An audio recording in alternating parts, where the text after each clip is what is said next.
प्रभु यीशु मसीह के सामर्थ्य नाम में मैं सीखा पद्माकर आपके सामने आज रूत की कहानी का कुछ गहराई से हम चिंतन करेंगे कि जो पुराने नियम में रूत है, जो एक दूसरे देश की लड़की है, उसके बारे में क्या हमने कभी सोचा है? हम ज़रूर पढ़ते हैं पुराने नियम को, बाइबल को, लेकिन कहीं ना कहीं ये चीज़ है कि जैसे कि परमेश्वर का वचन कहता है कि राज्य की संतान को उतना मालूम नहीं है जितना दूसरे लोग जिनके बारे में जो परमेश्वर को नहीं जानते, कई बार वो भी लोग परमेश्वर के वचन को पालन करते हैं।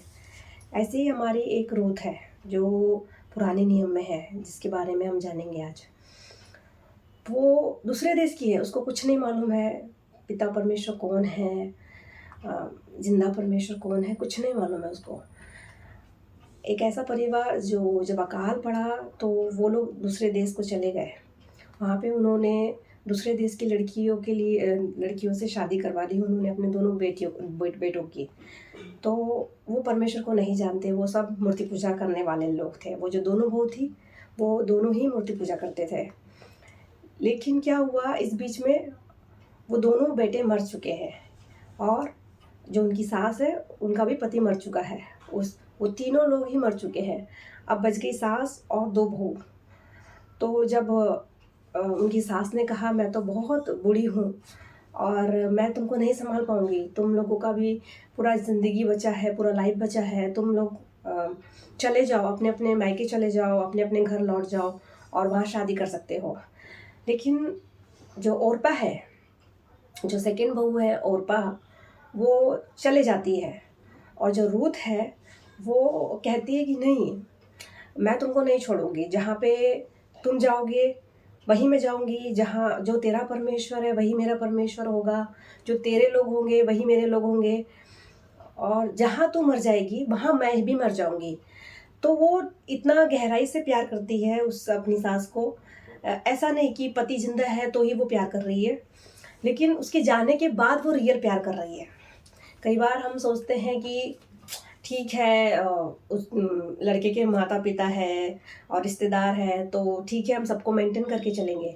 लेकिन यहाँ पे उसको खुद परमेश्वर ने स्वतंत्रता दे दिया है कि वो अपनी लाइफ जी सकती है। लेकिन उसके बावजूद भी वो उसका एक जो परमेश्वर का दिल, जो परमेश्वर का सच में भय मानने वाली जो है रूथ, तो वो एक बूढ़ी इंसान को, जो अब ना कोई उसके पास पैसा है ना उसके पास कोई प्रॉपर्टी है, उसके बावजूद भी कि अब मेरे ऊपर जिम्मेदारी आएगी इनको पालने की और इनकी जिम्मेदारी उठाने की, उसके बावजूद भी वो रूथ उसका साथ नहीं छोड़ती। यही एक चीज़ है, यही एक कैरेक्टर है जो परमेश्वर हमारी लाइफ में देखना चाहता है कि हम कैसे उस परिस्थिति से निकलेंगे बाहर। जब अगर कोई प्रॉब्लम आएगी तो ठीक है, जब हमारा अच्छा समय है, बहुत अच्छा समय है, तो ठीक है, हम प्यार करते हैं, हम रिस्पेक्ट देते हैं एक दूसरे को, अपने फैमिली को, हमारे रिश्तेदारों को। लेकिन जब कोई बुरा वक्त है, जब इतना परिस्थिति बदल चुकी है, जब नौमी के हाथ में कुछ भी नहीं है, जब वो एक टाइम का उसको खाना भी नहीं खिला सकती, तब भी रूथ वहीं पे वही खड़ी है, वहीं उसके सपोर्ट में खड़ी है। ये दर्शाता है कि वो एक दूसरे देश की लड़की जो परमेश्वर के बारे में नहीं जानती, बाइबल के बारे में नहीं जानती, उसके बावजूद भी वो अपने सास से पूरे प्राण आत्मा शरीर से सब तरीके से वो प्यार कर रही है। यहाँ पे ये दिखाया जाता है कि यीशु मसीह ने जब आए हैं तो वो कहे हैं कि उन्होंने बोला है वचन में कि जब मैं जेल में था तो तुमने क्या मुझे मिलने आए, जब मैं प्यासा था तो तुमने क्या मुझे पानी पिलाया, जब मैं भूखा था तो क्या तुमने मुझे खाना खिलाया। वो ऐसा क्यों बोल रहे हैं? कहाँ है यीशु मसीह? इसका मतलब क्या यीशु मसीह हमारे सामने आए? नहीं, वो ये इस बात को दर्शाते हैं कि कोई भी जो जिसके भी साथ मैंने आपको रखा है इस संसार में, जिसके भी कनेक्ट में रखा है, वो मेरे तरफ से है।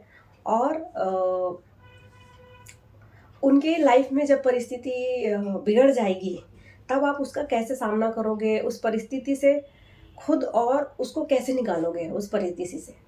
तो ये बहुत अच्छी बात है कि ये प्यार जो उसने पहला प्यार किया, रूथ ने जो पहला प्यार अपनी सास से किया, इसका प्रतिफल उसको तुरंत ही मिला, ज़्यादा टाइम नहीं लगा। इसके बीच में देखिए, आप अगर रूथ का पेज पढ़ेंगे तो 1 या 2 पेज की ही कहानी है वो, ज़्यादा लंबा कोई चैप्टर नहीं है। उस एक चैप्टर में ही कितना, सिर्फ 4 अध्याय है उसमें, और चारों चौथे अध्याय में लास्ट फाइनल होता है, रूथ को बेटा होता है, रूथ और बोअज को बेटा होता है और हो जाता है। और वही बोअज जो यीशु मसीह की वंशावली में जाते हैं और उसी वंशावली में यीशु मसीह का जन्म होता है। तो ये कितनी आशीषित बात है कि उनकी सास जब वो अपने देश लौट के आते हैं दूध के साथ, तब वो कहीं चावल ढूंढने जाते हैं कि हमको कोई खेत में अनाज मिलेगा, कुछ हम खा सकते हैं इसको बेच के, तो हमारे लिए कुछ तो भोजन की व्यवस्था होगी करके अपनी सास के लिए, अपने लिए, दोनों के लिए वो अकेले जाती है खेत में। लेकिन उसे कुछ भी नहीं मालूम है कि वो उसके रिलेशन वाले का ही खेत है, उसका रिलेशन वालों की ही वो ज़मीन है, उसको कुछ नहीं मालूम है। तो वो जब वो वहाँ पे बिनने के लिए जाते हैं तो वहाँ पे सबको, जब कोई भी उसको देखता है तो वो बोलते हैं कि ये अलग क्यों है, ये लड़की को कौन है, ये कहाँ से आई है। और सब सारे वहाँ पे जो भी सर्वेंट रहते हैं, वहाँ पे जो भी काम करने वाले होते हैं खेतों में, सब लोग उसके बारे में बात करते हैं कि अच्छा ये अपनी सास के साथ है, अच्छा ये दूसरे देश से आए हैं ये लोग, और फिर भी इन्हें पति के जाने के बावजूद भी उसने अपनी सासू से कितना माँ से भी ज़्यादा प्यार किया है करके उसकी बहुत रिस्पेक्ट होती है। और ये सारी बात जो उस खेत का मालिक है, जो बोअज है, उसको शुरू से आखिरी तक उसको बता देते हैं वो सारे उनके सर्वेंट लोग। तो ऑटोमेटिक एक, जब वो सुनता है इसकी बात रूथ की, तो उसके दिल में बहुत उसके लिए रिस्पेक्ट होता है, बहुत ही आदर होता है कि कैसे इतनी छोटी उम्र की लड़की कैसे ऐसा निर्णय ले सकती है कि अपना पूरा ज़िंदगी, जब तक सासू माँ मर नहीं जाती वो आज़ाद नहीं हो सकती, और वो सेफ भी नहीं है उसके साथ अगर है तो कभी भी कुछ भी उसके साथ हो सकता है, गलत हो सकता है। अगर उसके ऊपर कोई दूसरे गलत नज़रों से उसको देखे रूथ को, तो सास क्या करेगी, कैसे बचाएगी उसको। इतनी सारी परिस्थिति होने के बावजूद वो वापस नहीं गई और उससे इतना प्यार कर रही है, और यहाँ पे ऊपर से वो अनाज के लिए भी, उसके खाने के लिए आई है। और तो वो उसके लिए, उसके दिल में परमेश्वर इतना रिस्पेक्ट उसके लिए डालता है कि वो अपने सारे नौकरों को बोलता है कि और ज़्यादा अनाज गिराना है और ज़्यादा उसको देना है, उसको खाने के लिए मना नहीं करना, उसको खाना खिलाओ, उसको सब कुछ उसका ख्याल रखो। वो सारे अपने सर्वेंट को समझाता है। तो जब रूथ जाके बहुत सारा अनाज अपनी सासू माँ को देती है तो बोले, तुम इतने जल्दी इतना सारा अनाज कैसे ला ली, और वो सब रोटी वगैरह खाना सब कुछ देते हैं। तो वो अपनी सासू माँ के लिए भी खाना ले जाती है। तो सासू माँ बोलती है, तो कहाँ गई थी, किधर गई थी, तो इतना सारा तुमने खाना ला लिया, इतना सारा अनाज ला लिया। तो बोले, उन्हें सारा उसका डिटेल बताया कि वो ऐसा है, वो ऐसा है, वो यहाँ पे खेत है उसके। अच्छा, तो अरे वो तो बोअज है, वो तो हमारा रिलेशन वाला ही है। तो उसकी सासू माँ के दिमाग में ये आता है कि मेरी बेटी तू यंग है, तुझे शादी करना है, मैं चाहती हूँ कि तुम्हारा जीवन एक पति होना चाहिए, तुम्हारा फैमिली होना चाहिए करके उसके दिल में ऐसा आता है कि रूथ का विवाह होना चाहिए। तो वो ऐसी योजना बनाते हैं कि नौमी ऐसी योजना बनाते हैं कि रूथ, आज जब पूरा खेत का काम हो जाएगा तुम रात में जाना, और उसके जब वो सोया होगा तो उसके पलंग के नीचे तुम लेट जाना, और जब वो उठे तो उसको बोलना कि तुम अपनी चादर मुझे उड़ा दो। तो वो जैसा बोलती है वैसा ही वो करती है। वो एक पल के लिए नहीं सोचती कि मैं रात के 1-2 बजे कैसे मैं एक आदमी के पास जा सकती हूँ, कैसे एक पुरुष के पास में जा सकती हूँ। वो सवाल नहीं, वो पूरे तरीके से परमेश्वर के जैसे हम अधीनता में होते हैं, वैसे ही वो अपनी सासू माँ की अधीनता में थी कि मेरी सास कुछ भी गलत नहीं बोल सकती है। तो उस अधीनता की वजह से जब वो गई है रात के 1 या 2 बज रहे थे, 3 बज रहे थे, जब वो अचानक से उठता है रात में बोअज़, तो अ, बोलता है कि जब वो बोलती है कि वो बोलता है, "कौन है? कौन लड़की है?" तो वो कहती है, "मैं हूँ, मैं रूथ हूँ।" तो बेटा उसने बोला बेटी करके, उसका शब्द था कि बेटी, तू क्या चाहती है बता? तो उसने जैसा उसके सास ने कहा था कि तू अपना चादर मुझे उड़ा दे। तो इसका ये मीनिंग है कि तुम मुझे अपनी पनाह में ले लो, मुझसे विवाह कर लो। तो उन्होंने कहा कि हाँ, आज जब तक मैं नहीं तुझसे आज ही मैं विवाह करूँगा, और जैसे ही रात भर तू यहीं पे रुके रहना। और इस बीच में कितनी ऐसी परिस्थिति अगर सोचा जाए तो, एक जवान लड़की है, एक पुरुष है, और वो रात में है और वहाँ कोई भी नहीं है। तो देखा जाए तो ये कितना कैसी कंडीशन होगी ये। लेकिन फिर भी परमेश्वर का जो आत्मा है, उनको कितना नियंत्रण में रखता है, और कितना हमको उनका एक दूसरे के लिए इतना रिस्पेक्ट है दोनों के लिए।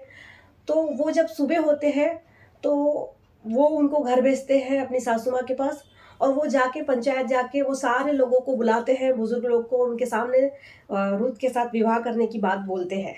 और सब लोग उसको एक्सेप्ट करते हैं कि हाँ, बहुत अच्छा है, और सब लोग आशीषित भी करते हैं कि हाँ, तुमको इससे जो संतान होगी वो बहुत आशीषित होगी, ऐसे करके। और इसके बीच में उनका विवाह हो जाता है, और रूत को एक बेटा होता है, उसका नाम रहता है ओबेद। जो रूत और बोअज का बेटा होता है उसका नाम ओबेद होता है, और वही वहाँ से वंशावली स्टार्ट होती है, और उसी वंश में जो दादा है वो अ, दादा परदादा वही बनते हैं, जो जहाँ जिस वंश में यीशु मसीह आने वाले हैं। तो ये कितनी सौभाग्य की बात है कि एक रूत की वजह से पूरा उनका घराना, उनका सब कुछ आशीषित हुआ। बोअज बोअज को भी परमेश्वर ने एक वेट कराया था कि वो इतना धनी है, लेकिन वो बड़ा है उम्र में। ऐसा नहीं है कि वो बहुत यंग है, लेकिन वो ज़्यादा एज है उसका। उसके बावजूद भी जब उसने फर्स्ट उसको बोला था शब्द से कि बेटी, तो बेटी मतलब सोच के देखिए कि कैसा शब्द है। तो अ, सोचने की बात है ये कि जो परमेश्वर हमारे लिए योजना करता है, वो कितनी परफेक्ट प्लानिंग होती है। और इसी बीच में जब उनकी सासू माँ को भी उन लोगों ने छोड़ा नहीं था, वो बोअज के ही घर में सासू माँ को रखे, और जो उनके बच्चे को संभालना है तो सासू माँ ने ही संभाला, और सब कुछ सास ही कर रही थी। क्योंकि बोअज के मम्मी के बारे में कुछ भी नहीं लिखा है बाइबल में, और रूथ के मम्मी पापा के बारे में भी कुछ भी नहीं लिखा है बाइबल में। लेकिन जो मेन कैरेक्टर है रूथ और उसकी सासू माँ, तो इसमें हम जिस देश में रहते हैं, हम जो कल्चर में रहते हैं, यहाँ पे ऐसा दिखाया जाता है कि हम प्यार करते हैं, लेकिन वो प्यार नहीं करते। कोई भी लड़की अपनी सास से प्यार नहीं कर पाती है, क्योंकि यहाँ पे ऐसा है, शैतान ने इस तरीके से क्रिएट किया है माहौल को कि वो एक दूसरे के दुश्मन ही है। ऐसा लगता है कि वो उसका बुरा ही चाहती है, और वो, लेकिन यहाँ पे बाइबल हमको बताती है परमेश्वर के जो भय में चलते हैं, वो उनका कोई भी दिखावा नहीं है, और वो सच्चा प्यार है, और वो परमेश्वर का प्यार है। तो मैं यही कहना चाहती हूँ कि रूस से हमको सीखना है कि क्या वो क्या कर रही थी। वो कोई मिनिस्ट्री नहीं कर रही थी, वो कोई प्रचार नहीं कर रही थी। आज हम सब लोग सोचते हैं कि सेवकाई सिर्फ स्टेज में एक परफॉर्मेंस करना है, ऐसा सोचते हैं। लेकिन सेवकाई हमारा खुद का रिश्ता है परमेश्वर के साथ, और बाकी जो भी हमारे संपर्क में रहते हैं उनके साथ वो रिश्ता हमारा होना चाहिए। यही सेवकाई है, मेन सेवकाई जो हमारी है वो। तब परमेश्वर हमको, जैसे आप बाइबल में सारे कैरेक्टर को लीजिए, कोई भी प्रचारक नहीं था, है ना। भविष्यवक्ता लोग जंगल में रहते थे, और उनका कोई लोगों से लेना देना नहीं होता था, वो सिर्फ परमेश्वर से बातचीत करते थे। लेकिन आज क्या है कि सब प्रचार करना चाहते हैं, सबका अपना मिनिस्ट्री होता है, सबका अपना प्रॉपर्टी होता है, सब बोलते हैं ये मिनिस्ट्री वो मिनिस्ट्री, ऐसा है इस तरीके से। लेकिन जो मेन सेवकाई है हमारी, रूथ को देखिए, रूथ की सेवकाई क्या है? क्या उन्होंने कभी प्रचार किया? क्या परमेश्वर के बारे में बताया? नहीं, उसका खुद का जीवित गवाही, खुद की पर्सनल लाइफ जो इतने लोगों को परमेश्वर में लाया होगा उसने, बोअज ने लाया होगा और उनके बेटे ने, कि वो सारी गवाही उनकी सासू माँ ने जो लाया है, तो वो आज पीढ़ी पीढ़ी उनको याद करते हैं लोग। तो वो परमेश्वर का प्यार जो दिखता है उनके जीवन में, वही है सच्ची सेवकाई। वही है कि हमारी लाइफ को देख के कितने लोग सीखते हैं कि सच में परमेश्वर का प्यार ये है। तो परमेश्वर इस सारे वचनों के द्वारा आप सभी को आशीष दे। आमीन।